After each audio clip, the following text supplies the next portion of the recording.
A chave mestra, autor Charles Haanel, parte 8. Nesta parte, você verá que pode escolher livremente o que pensa, porém o resultado do seu pensamento é governado por uma lei imutável.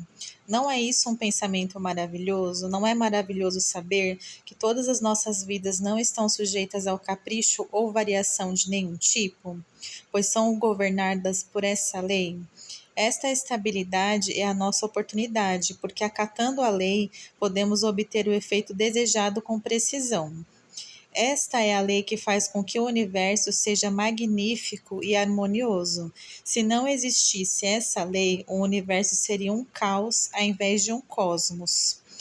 Aqui então está o segredo da origem e do estabelecimento do bem e do mal, isto é, de todo o bem e o mal que tem havido e haverá sempre. Deixe-me ilustrar. O pensamento resulta em ação. Se o seu pensamento é construtivo e harmonioso, os resultados serão bons. Se o seu pensamento é destrutivo e vive em desarmonia, o resultado será ruim. Há, portanto, uma lei, um princípio, uma causa, uma fonte de energia, e bem e mal são simplesmente as palavras que foram definidas para indicar o resultado da nossa ação, ou a nossa atuação em conformidade com o descumprimento desta lei. A importância disso se ilustra bem nas vidas de Emerson e Carlyle. Emerson amou o bem e a sua vida era uma sinfonia de paz e harmonia. Carlyle odiou o mal e sua vida era uma contínua discórdia e desarmonia. Aqui temos dois homens magníficos, cada um tentou a realização do mesmo ideal. Porém, um fez uso do pensamento construtivo e está, portanto, em harmonia com a lei natural, e o outro fez uso do pensamento destrutivo e, portanto, atraiu para si a discórdia de todo tipo e espécie. É, portanto, evidente que nós não devemos odiar nada, nem mesmo o mal, porque o ódio é destrutivo, e logo veremos que, mantendo pensamentos destrutivos, estamos semeando vento e colheremos tempestades. Parte 8. O pensamento contém um princípio vital, porque é o princípio criativo do universo, e por sua natureza se combinará com outros pensamentos semelhantes, pois o único propósito da vida é o crescimento, e todos os princípios fundamentais da existência devem contribuir para o crescimento e dar-lhe efeito. O pensamento, portanto, toma forma e a lei do crescimento traz a manifestação. Você pode escolher livremente o que pensa, porém o resultado do seu pensamento é governado por uma lei imutável. Qualquer tipo de pensamento persistente não pode falhar ao produzir os seus efeitos, no caráter, na saúde e nas circunstâncias do indivíduo. Métodos através dos quais nós podemos substituir os hábitos de pensamentos ruins, os quais já vimos que produzem efeitos indesejáveis, são, portanto, de vital importância. Todos sabemos que isso não é fácil. Os hábitos mentais são difíceis de controlar, porém podemos fazê-lo, e para isso é só começar imediatamente a substituir o pensamento destrutivo pelo pensamento construtivo. Adquirir o hábito de analisar cada pensamento. Também é necessário sempre observar se a sua manifestação tem como objetivo produzir um benefício, e um benefício não somente para você, senão para todas as pessoas que estejam à sua volta e que possam ser afetadas de algum modo. Devemos considerar também uma citação de George Matthew Adams.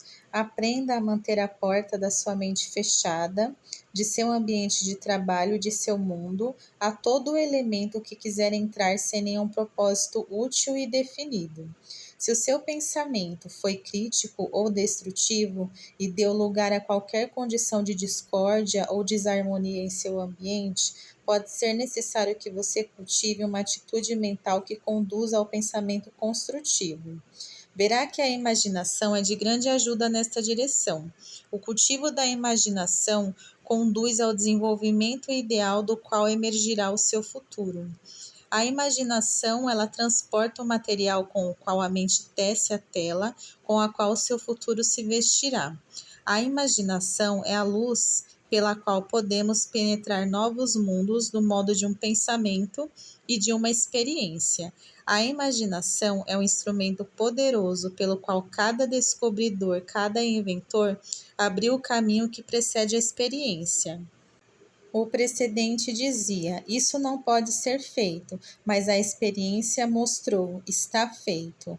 A imaginação é uma energia plástica que modela as coisas, dando sentido a novas formas e ideias. A imaginação é uma forma construtiva do pensamento que deve preceder toda a forma construtiva da ação. Um construtor não pode construir uma estrutura de nenhum tipo até que primeiro haja recebido os planos do arquiteto, e o arquiteto deve consegui-los através da sua imaginação. O criador de uma grande corporação que coordena centenas de corporações menores, com milhares de empregados e com milhões de dólares em capital, não pode construir essa grande corporação até que ele primeiro tenha criado o projeto inteiro em sua imaginação. Os objetos no mundo material são como argila nas mãos do oleiro. A mente é uma mestra onde as coisas verdadeiras são criadas, e é pelo uso da imaginação que este trabalho é feito.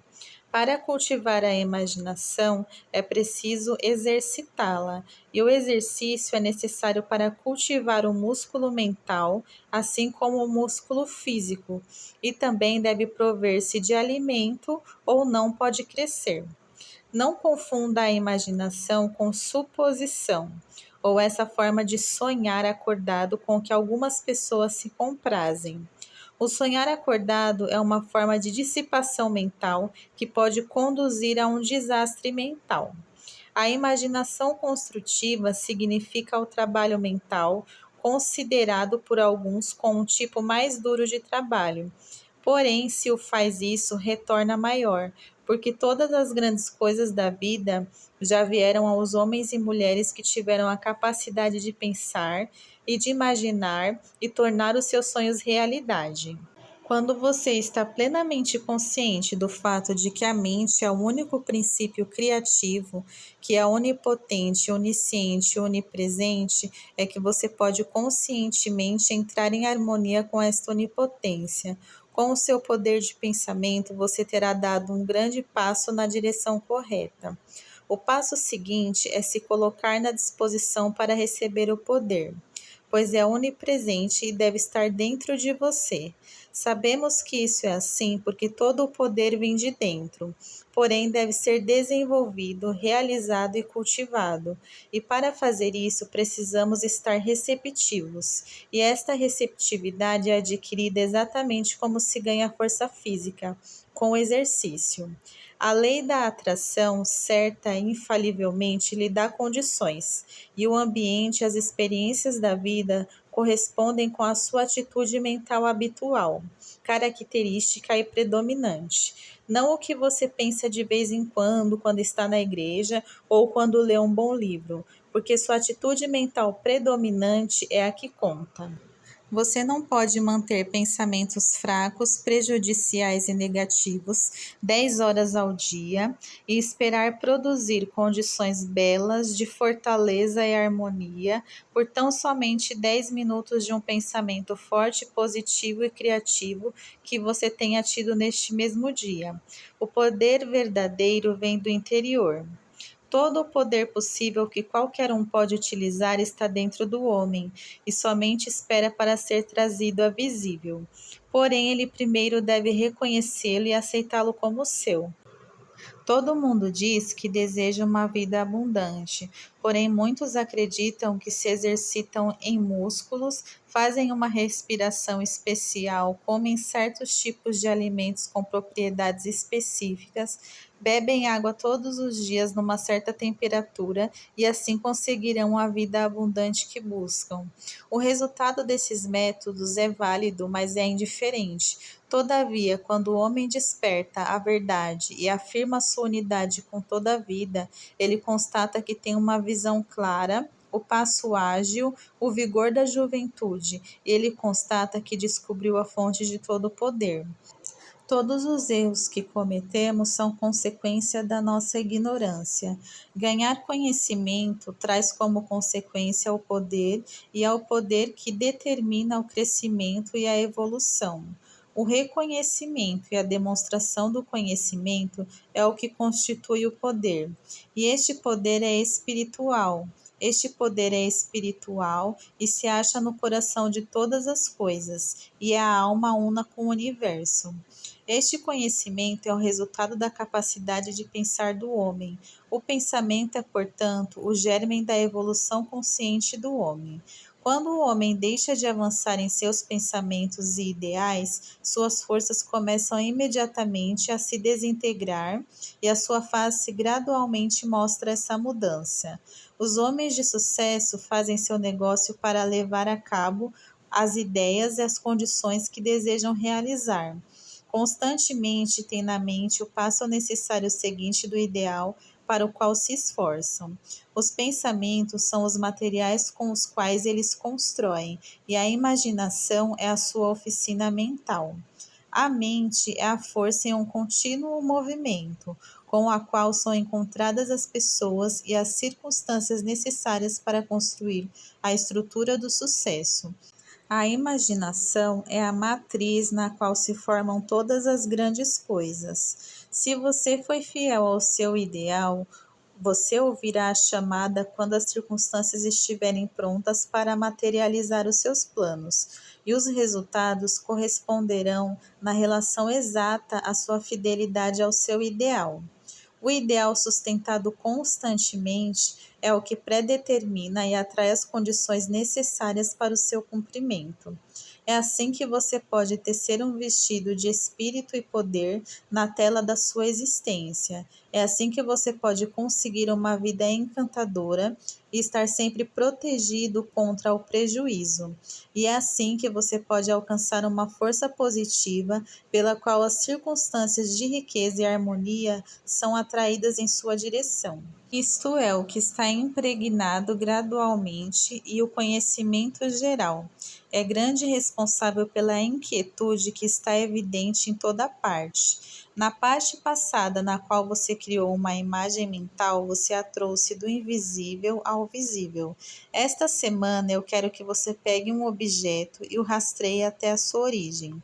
Veja no que realmente ele consiste. Se você fizer isso, desenvolverá a imaginação, a percepção e a perspicácia e também a sagacidade. Isso não se alcança na observação superficial da maioria, senão com uma observação analítica e aguda vista debaixo da superfície. Poucas pessoas sabem a origem das coisas, entendem as causas pelas quais elas produziram efeito e foram trazidas à existência. Tome a mesma posição que tomou até agora, visualize um navio de guerra. Veja um monstro cruel flutuando na superfície da água. Não há vida em torno, tudo é silêncio. Você sabe que a parte maior do navio está debaixo da água, fora da sua vista. Você sabe que o navio é tão grande e pesado quanto um arranha-céu. Você sabe que há centenas de homens prontos a executar imediatamente seu trabalho.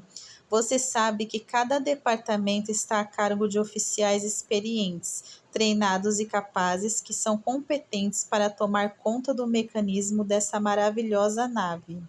Você sabe, ainda que lhe pareça inconsciente, que os seus olhos veem tudo e milhas à sua volta, e não permite que nada escape à sua visão atenta. Você sabe, enquanto parece calmo e submisso e inocente, que está preparado para lançar um projétil de aço que pesa de milhares de libras em um inimigo que está distante a muitas milhas. Isto e muito mais você pode trazer à sua mente sem nenhum esforço. Porém, o que foi feito ao navio para ficar onde está? Como nasceu em primeiro lugar? Tudo isso é algo que você deseja saber, se você for um observador cuidadoso. Rastreie as grandes placas de aço nas fundições, veja milhares de homens trabalhando em sua construção. Vá inclusive mais atrás e considere como vem o mineral da mina, Considere a carga e o navio e os caminhões que estão sendo levados. Considere que se fundiu nesse processo tudo corretamente. Vá até mesmo mais atrás e veja o arquiteto e o engenheiro que planejaram este navio. Deixe seu pensamento levá-lo ainda mais atrás para entender por que o engenheiro planejou este navio. Você verá agora, desde lá atrás, que o navio é algo intangível. Ele era somente um pensamento que existia no cérebro do arquiteto. Porém, de onde veio a ordem para planejar o navio? Provavelmente da Secretaria de Defesa. Porém, provavelmente esta foi planejada muito antes que se pensasse na guerra, e o Congresso teve que aprovar um documento liberando o dinheiro. Possivelmente havia oposição e os discursos contra a elaboração desse documento. A quem representam os membros do Congresso? Eles representam você e eu, de modo que eu e a nossa linha de pensamento se inicia com o navio e termina em nós mesmos. Constatamos na análise passada que o nosso próprio pensamento é responsável por muitas coisas, nas quais pensamos raramente. E uma outra pequena reflexão mostrou o fato mais importante de tudo. Isto é, se alguém não houvesse descoberto a lei pela qual esta enorme massa de aço pudesse flutuar sobre a água, em vez de ir imediatamente ao fundo, o navio não poderia existir. Esta lei diz que a gravidade específica de qualquer substância é o peso de uma porção do volume dela, comparado com o peso de um volume igual ao da água. O descobrimento dessa lei revolucionou todas as viagens oceânicas de comércio e de guerra e tornou possível a existência deste navio, dos porta-aviões e de muitos outros navios pelo mundo. Você constatará que os exercícios desse tipo são muito úteis. Quando o pensamento foi treinado para observar debaixo da superfície, tudo adquire um aspecto diferente. O insignificante chega a ser significativo. As coisas que acreditávamos que não tinham nenhuma importância agora são vistas como únicas coisas realmente vitais para a existência. Repare no dia de hoje, porque ele é vida, a mais pura vida. Em seu breve curso, faz todas as verdades e realidades da sua existência, a felicidade do crescimento, a glória da ação, o esplendor da beleza.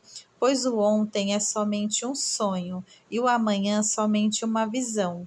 Porém, o hoje bem vivido faz de cada homem um sonho e felicidade de todo amanhã, uma visão de esperança. Portanto, repare bem no dia de hoje. Do sânscrito.